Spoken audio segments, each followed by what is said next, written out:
Mr. Kant, G20 Sherpa, congratulations first of all on the success of the G20 Summit. You've been going through endless negotiations night after night. Have you been able to sleep, and have you finally been able to catch up on some sleep after all these hectic days? Well, not yet, but I'll duly make up for it in the coming days. You'll make up for it in the coming days, but I must ask you this. While we do this post-mortem in a way of the G20 summit, one word that I've heard very often, particularly in government circles, is India's arrival as Vishwa Guru, India's Vishwa Guru moment as a global leader. Do you really believe that we are on the way to becoming a Vishwa Guru, or is that hype more than substance immediately after the summit concluded successfully? Well, I would term it as a moment for being a Vishwa Mitra, because the consensus document which has come out across all issues really demonstrates India's unique ability to bring emerging markets and the developed world together, including Russia and China. It's also a voice for multilateralism. It's a voice for the global South. It's a very, very strong voice of putting development and growth center stage. And I think it's a very powerful New Delhi leaders' declaration. I don't think a declaration of this nature has come out before from G20, and I think it needs to be studied and examined. I would say that this is a unique moment because there were several complexities on issues of climate, on energy. There were challenges on the geopolitical issue. We've managed to bring everybody together and bring out a consensus, a fully consensus document on all issues, which to my mind is a very unique achievement of India. You know, it's interesting you're using the word Vishwa Mitra and not Vishwa Guru. In that sense, it appears you are suggesting that India's role at G20 was much more of a bridge builder rather than telling the world in which direction they have to go. Am I broadly correct that, broadly speaking, the new wordage that you would prefer is Vishwa Mitra and not Vishwa Guru? Well, I won't say anything on that, Tom. That's not my objective. I mean, my task is to really deliver a good G20 in terms of its content. My job was not to get caught up on these issues. My job is very professional job of working with different countries, both emerging markets and developed world, and to bring out a unique document and unique New Delhi leaders declaration, which is what I worked for, really. I don't want to get caught up in, semantics over this. No, you don't want to get caught up in semantics, Mr. Kant. Fair enough. But let's look at then the content. As you said, the document, all the paragraphs, 80 plus represent, you're saying, a broad consensus. Now, there will be those who, having read it, will say all it does is restate first principles, whether it is in the context of what happened in Ukraine, where it doesn't specifically mention Russia, but speaks on general principles of the UN Charter against territorial aggression, or whether it's on climate change, or whether it's on sustainable growth, it only restates first principles. What do you believe is concrete and substantive from this document that you believe is the one big takeaway that reflects the essence then of the Delhi Declaration? So first, that it's a very strong call for bringing growth and development center stage. It focuses on very strong, inclusive, sustainable growth. It focuses on accelerating the pace of sustainable development goals because the COVID has impacted a vast segment of population. It focuses very strongly on a green development pact between the G20 countries, laying emphasis on both climate action, climate finance, global biofuel alliance. It focuses on green hydrogen. It focuses on ending plastics. It focuses on the lifestyle for environment, life initiative, whole range of initiative on Green Development Pact. It then focuses on multilateral institutions for the 21st century because you need finance for both SDG and for climate action.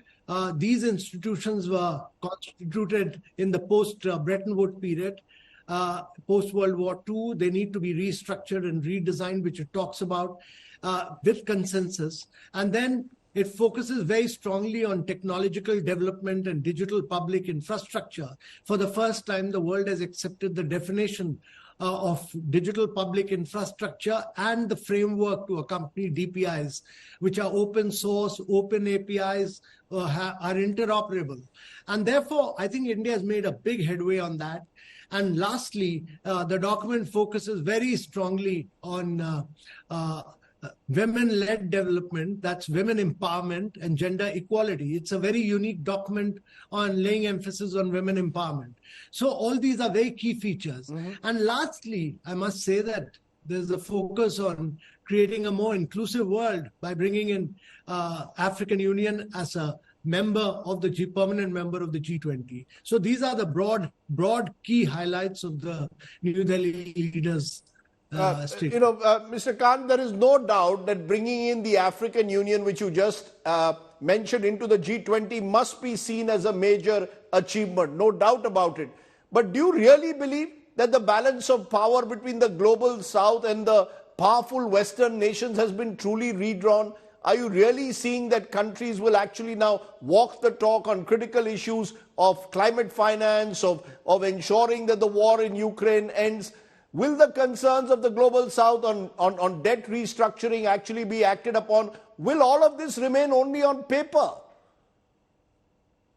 So if you look at the document I think this is the first document which the G20 has produced. And let me clearly say that G20 is not G7.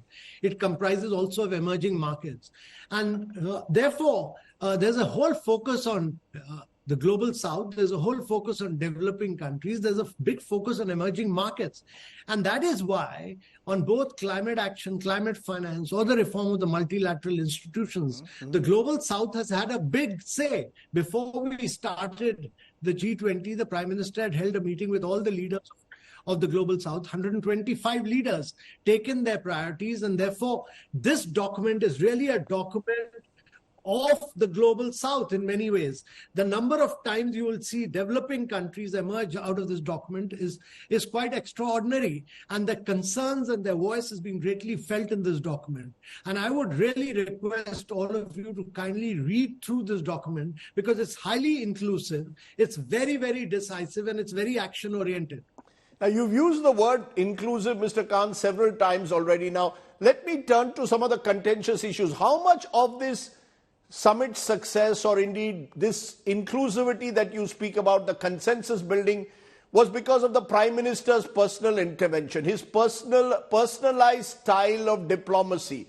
I recall interviewing you 1 year ago when you'd just taken over as G20 Sherpa, and you said you were going to take G20 across India, and you did that with 220 meetings over 60 cities. But critics are saying the Prime Minister has then used this to boost his domestic image, that while we talk of Vasudevam Kutumbakam for the world, of one family, one world, have we been able to do that in India as well? Actually build bridges within this country? So G20 is basically, when India hosts the G20, the leader of G20 is the Prime Minister. It has to have his stamp. It has to have his vision.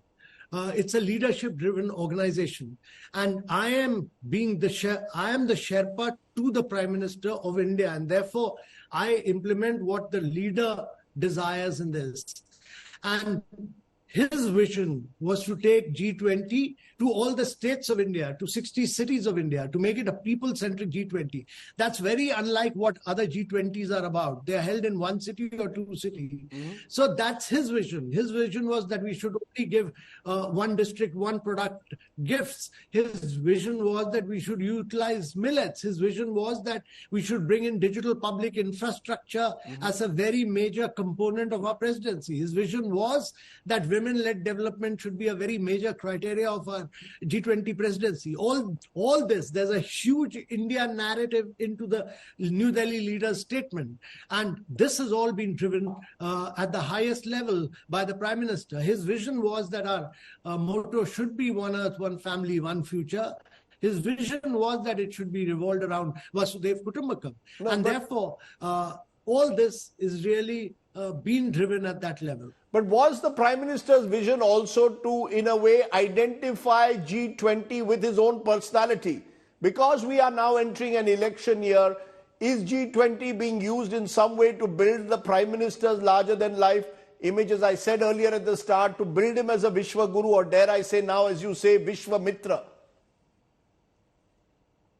Rajdeep, I don't think we should bring politics into this issue at all. The G20 has been very professionally organized.